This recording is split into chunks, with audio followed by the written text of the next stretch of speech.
Buenas tardes, mi nombre es Butet María Paz y el día de la fecha desarrollaremos la clase de pancreatitis aguda. Primero realizaremos un recuerdo del páncreas. Recordemos entonces que es un órgano glandular de posición retroperitoneal, sólido y que consta de diferentes partes como la cabeza, el proceso unciforme, el cuello, el cuerpo y la cola.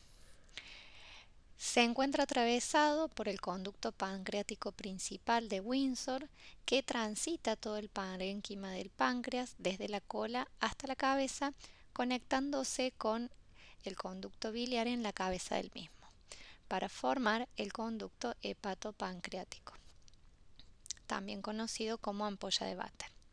La ampolla de Vater desemboca en la porción descendente del duodeno.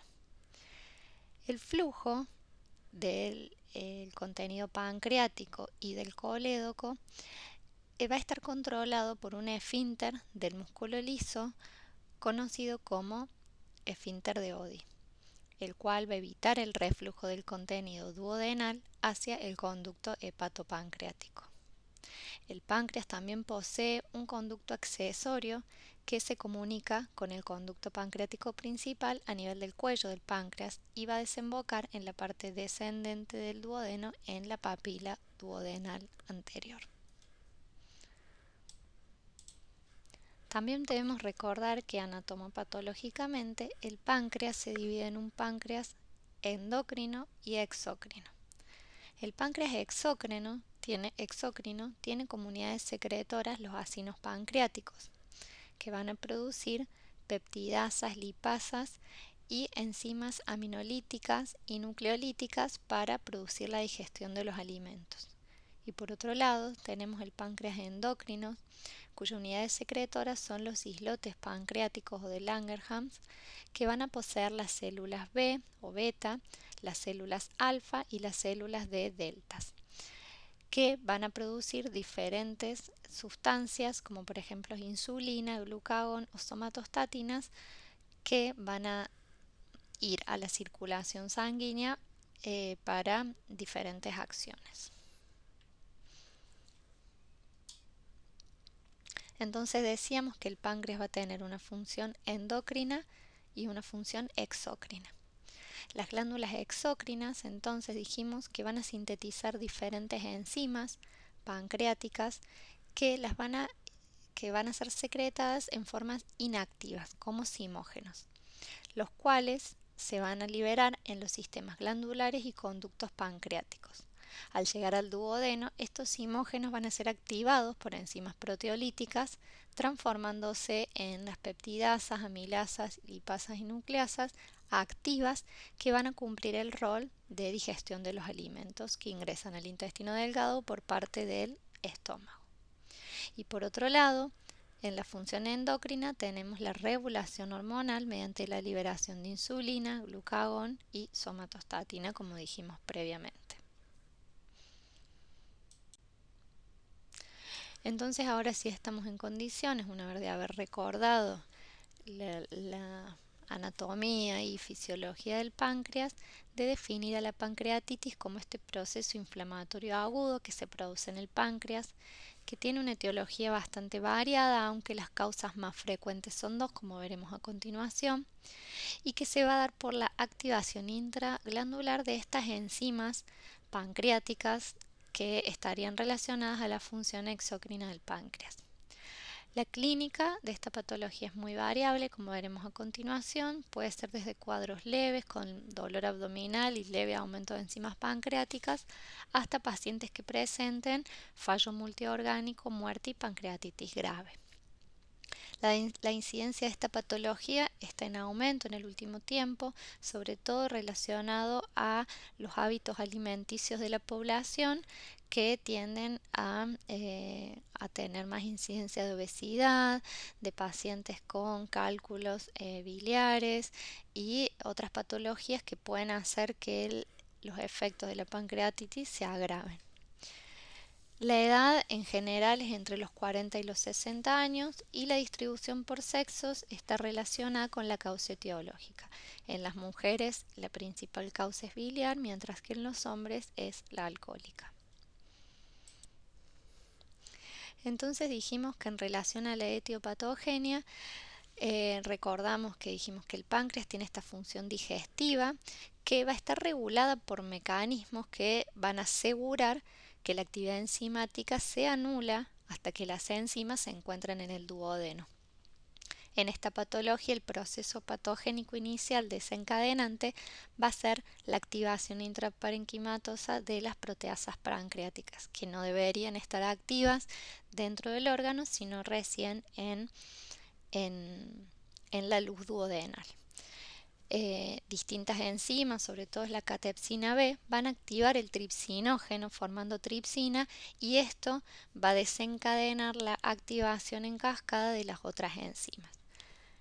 Se va a producir en este momento un efecto autofágico de la glándula que va a tener tanto efectos locales como efectos sistémicos. Las causas de esta patología de pancreatitis las podemos dividir en las causas más frecuentes, que son alrededor del 80%, que son la litiasis biliar y el consumo de alcohol, principalmente en nuestro medio. La litiasis biliar va a tener como principal acción la obstrucción mecánica. En general se da cuando el paciente presenta cálculos pequeños, múltiples y móviles que pueden migrar desde la vesícula biliar y producir, como dijimos, una obstrucción mecánica.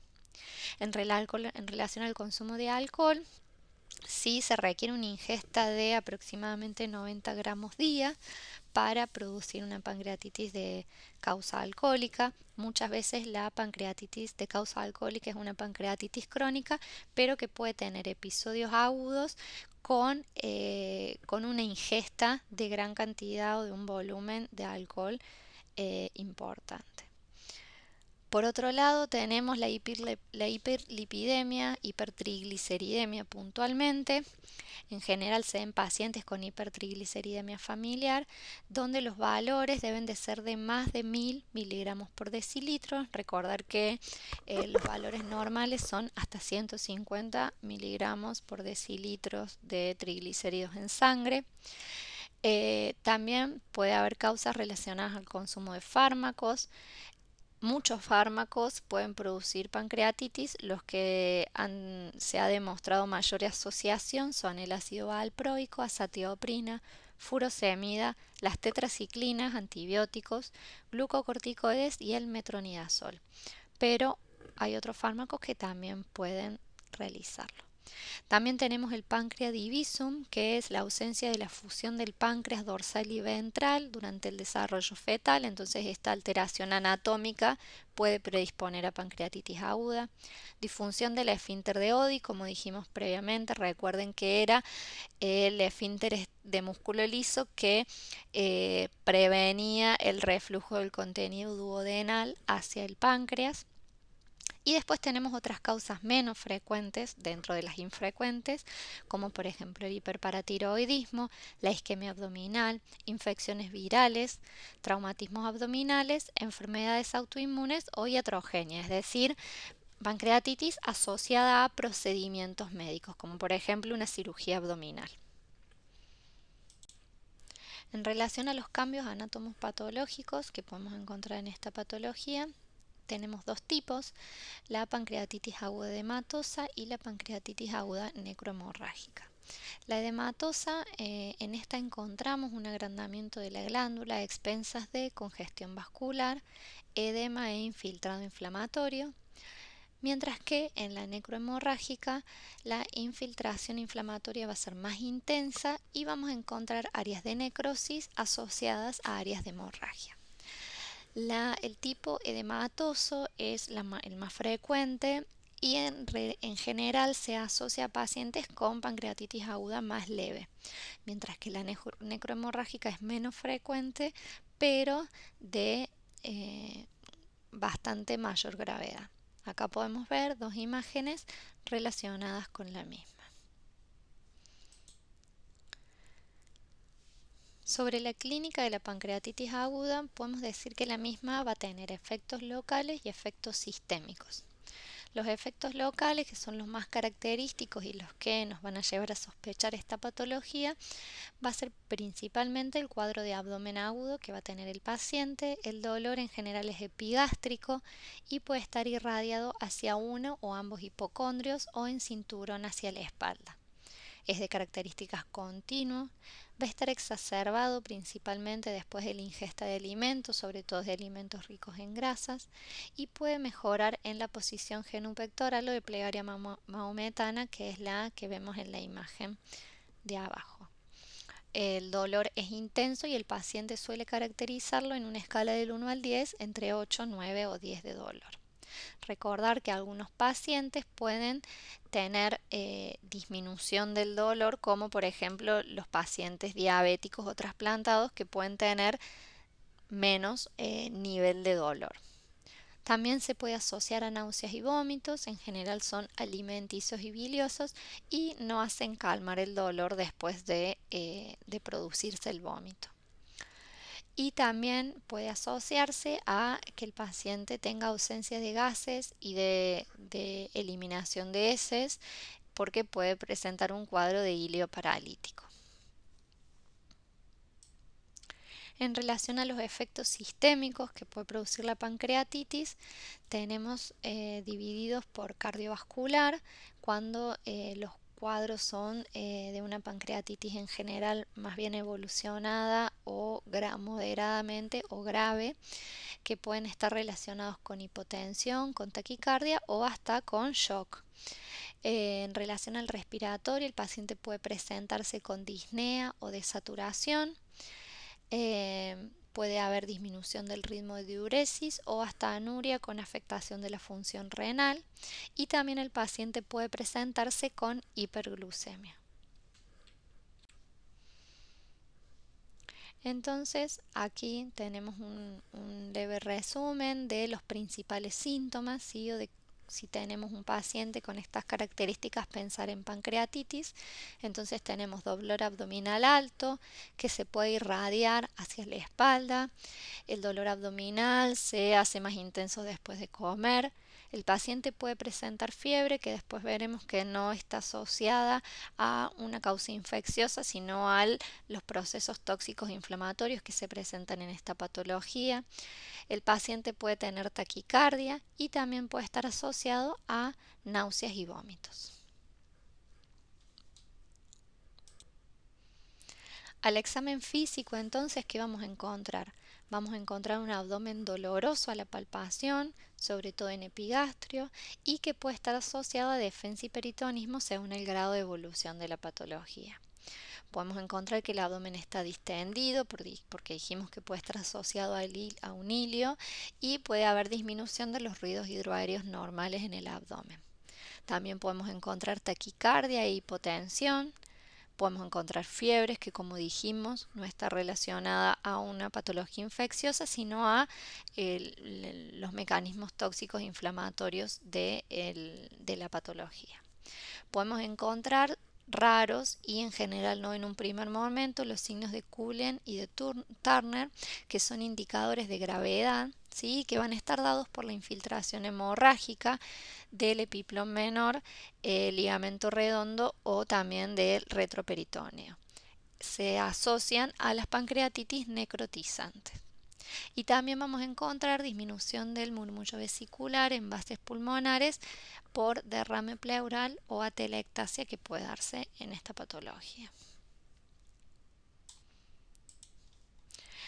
Para realizar el diagnóstico de pancreatitis aguda, entonces, lo primero que vamos a buscar va a ser la elevación de los niveles séricos de enzimas pancreáticas, que tienen que estar por lo menos aumentados entre 2 a 3 veces el límite normal del punto de corte del laboratorio. Las enzimas pancreáticas que vamos a buscar principalmente son la lipasa y la amilasa. La diferencia principal entre ambas es que la amilasa tiene una elevación más rápida, inicia su elevación 2 horas después del inicio del proceso y alcanza su máximo nivel aproximadamente a las 48 horas del inicio del cuadro de pancreatitis y se normaliza a entre los 3 y 5 días, mientras que la lipasa tiene el pico de concentración a las 24 horas, normalizándose más lentamente entre 8 a 10 días. Sobre todo la lipasa, nos va a ser útil para aquellos pacientes que vengan con un cuadro de un dolor más leve, sin diagnóstico, pero de varios días de evolución. Entonces podemos pedir a un paciente que tiene 5 días de dolor, que no le podemos encontrar ninguna otra cosa, bueno, la lipasa aún la podemos encontrar alta si el paciente presentó una pancreatitis aguda. También vamos a encontrar en el laboratorio leucocitosis con desviación a la izquierda, no necesariamente, dijimos igual que la fiebre, relacionada con un proceso infeccioso, pero sí con el desarrollo de tóxico de la patología. También se puede encontrar aumento del hematocrito por hemoconcentración por la formación de tercer espacio a nivel abdominal. En relación a las imágenes, estas tienen un papel limitado pero importante en el diagnóstico de la patología. La ecografía nos puede servir más que nada para el diagnóstico etiológico, porque en esta principalmente podemos ver la evaluación de las vesículas y de las vías biliares, descartando la presencia de cálculos. Recordar que el páncreas puede visualizarse por ecografía, pero puede ser limitado si existe la presencia de aire por interposición de asa, sobre todo si el paciente presenta hilio, que nos va a impedir poder ver el páncreas.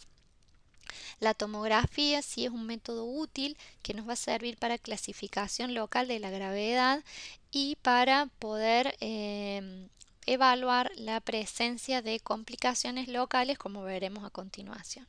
Preferentemente se realiza o debería realizarse a las 48 horas de iniciado el cuadro para poder evaluar si existiera necrosis y de qué extensión es la misma.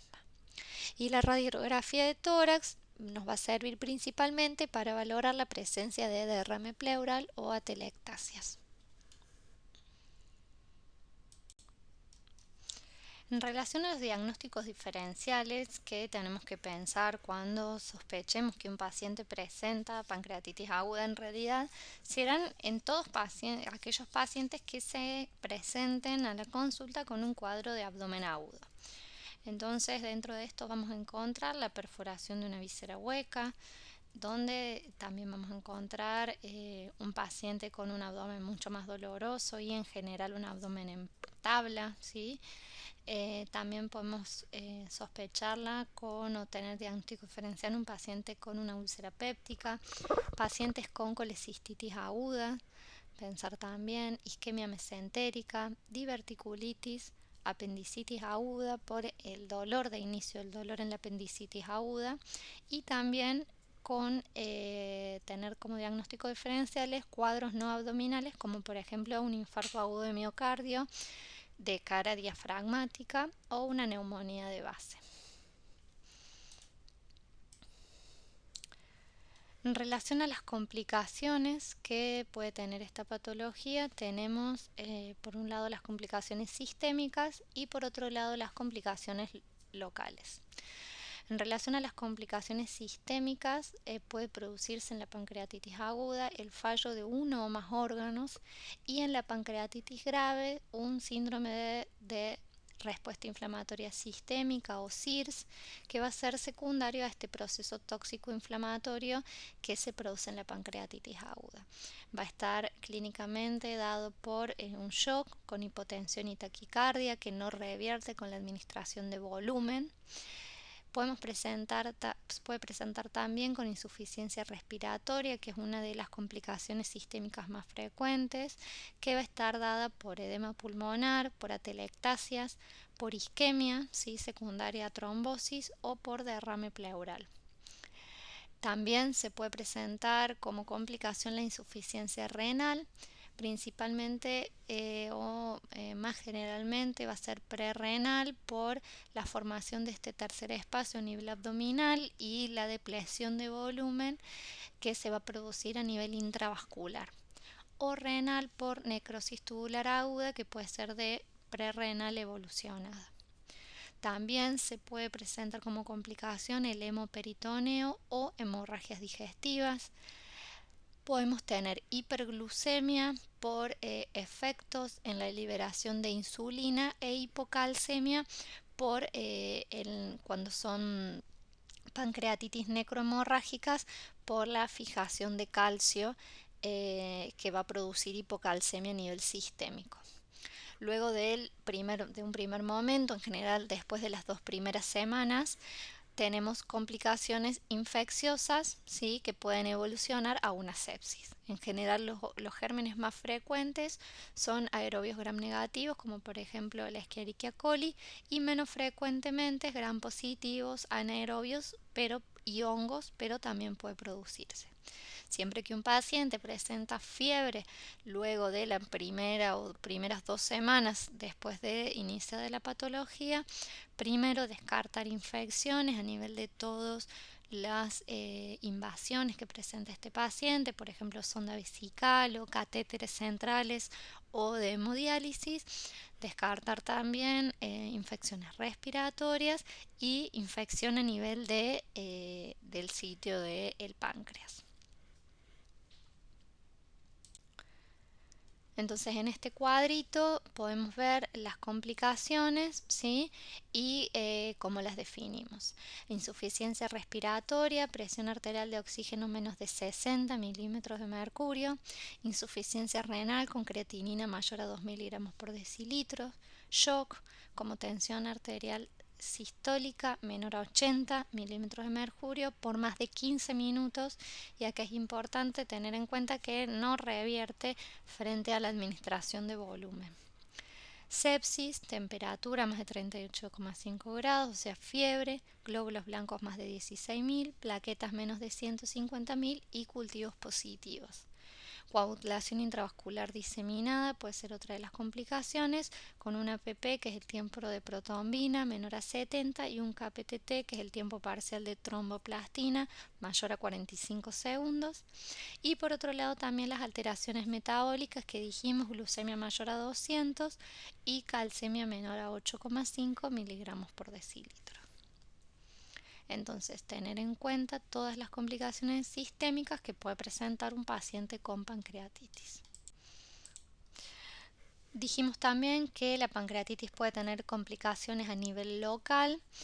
Dentro de las locales tenemos las colecciones líquidas agudas, ¿sí?, que pueden ser tanto pancreáticas como peripancreáticas.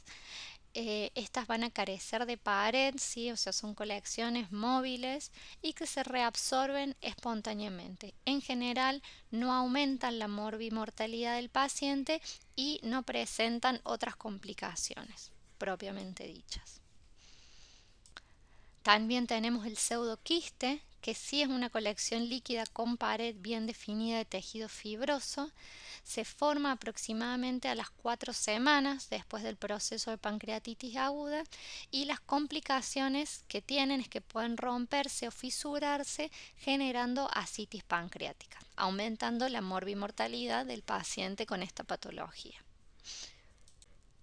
Por otro lado, en la pancreatitis necrotizante tenemos que el parénquima pancreático no es viable, y en esta el principal riesgo que tenemos como complicación local es la infección por bacterias, como dijimos previamente, y por hongos.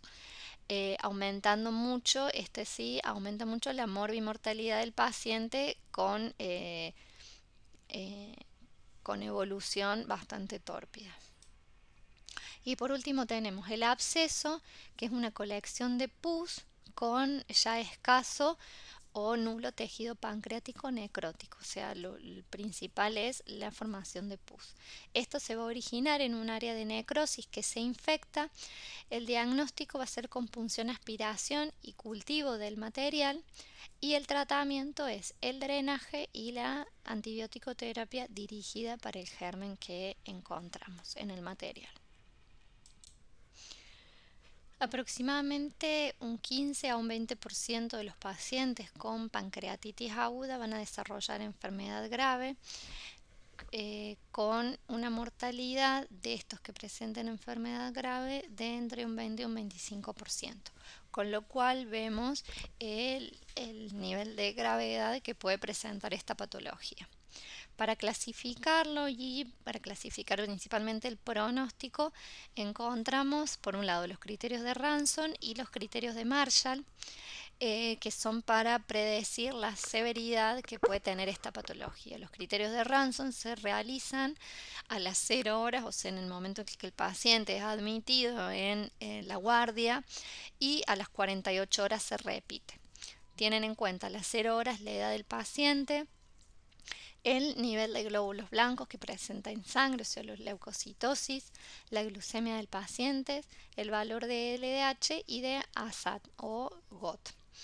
A las 48 horas se repite y hay que realizarlo nuevo teniendo en cuenta el hematocrito, el BUM, que es el nitrógeno ureico, el calcio en suero, la calcemia, la PO2, la presión de oxígeno, los déficits de base y el secuestro de líquido que puede tener el paciente. De 1 a 3 criterios, en los criterios de Ranson nos habla de que la pancreatitis es leve, aumentando la mortalidad con 4 o más criterios. Cuando tenemos 6 o más de estos criterios, la mortalidad es de aproximadamente el 40%. Y por otro lado tenemos los criterios de Marshall modificados, donde tenemos los diferentes sistemas, ¿sí? El sistema respiratorio, el sistema renal y cardiovascular, donde en el respiratorio tenemos en cuenta el cociente de la presión arterial de oxígeno y la fracción inspirada de O2, la FIO. En el renal lo valoramos con la creatinina sérica y cardiovascular con la tensión arterial. Marshall mayor o igual a 2 en cualquier órgano nos habla que hay fallo de ese órgano y obviamente peor pronóstico. En relación al tratamiento, el primer objetivo del tratamiento de la pancreatitis aguda es evitar el desarrollo de las complicaciones y posteriormente la búsqueda de la causa para evitar recidivas. Sí o sí, antes de que el paciente se vaya de alta, tenemos que haber definido cuál es la causa que lo llevó al desarrollo de esta patología y ver qué terapéutica se puede realizar para que no vuelva a suceder. En pancreatitis aguda leve, entonces siempre el paciente debe ser admitido, o sea, debe ser internado. Si es leve, puede ser la internación en sala común. Lo primero que debemos hacer es suspenderle la ingesta bioral, ¿sí? Que el tiempo de suspensión de la ingesta va a estar relacionado con la evolución del paciente. A las 48-72 horas se puede reiniciar si el paciente tiene buena evolución. Siempre reiniciar con líquidos y después ir agregando otros alimentos y monitorizando los niveles de amilasa y lipasa. Debe realizarse una reposición hidroelectrolítica intensiva y monitorizada, porque esta es una de las primeras, una de las principales situaciones que pueden complicar al paciente. El déficit de líquido es de aproximadamente 4 líquidos y siempre tener cuidado en aquellos pacientes que presentan insuficiencia renal o insuficiencia cardíaca, donde tenemos que monitorizar más de cerca de no excedernos con el volumen de líquido aportado. Para esto es imprescindible el control estricto de diuresis al paciente. Si el paciente puede colaborar, no hace falta ponerle una sonda vesical, pero si el paciente no colabora, debe ser sondado. La otra acción importante es la analgesia, ya que el paciente va a presentar mucho disconfort y dolor, entonces debemos hacer una analgesia que sea adecuada para el nivel de dolor que el paciente presenta. Y después tenemos el tratamiento de la causa desencadenante, como dijimos, en el caso de que sea litiásica, ver la posibilidad o programar la colecistectomía. Tratar la hipertrigliceridemia en el caso de que sea la causa desencadenante y suspender el consumo de alcohol y realizar el tratamiento adecuado para la adicción si el paciente lo presenta. Mientras, por otro lado, aquellos pacientes que presentan pancreatitis aguda grave También se indica la internación, por supuesto, en unidad de terapia intensiva o en unidades de cuidados intensivos, según la gravedad del cuadro y según las posibilidades de cada institución. Es importante en estos pacientes realizar la monitorización continua de los signos vitales. Debemos lograr, como decíamos previamente, la reposición de líquido con una presión venosa central entre 8 a 10 centímetros de agua. Prevenir la hipoxia celular con la administración de oxígeno puede ser tanto con máscara de Venturi, máscara de reservorio o la intubación precoz en el caso de que el paciente lo requiera.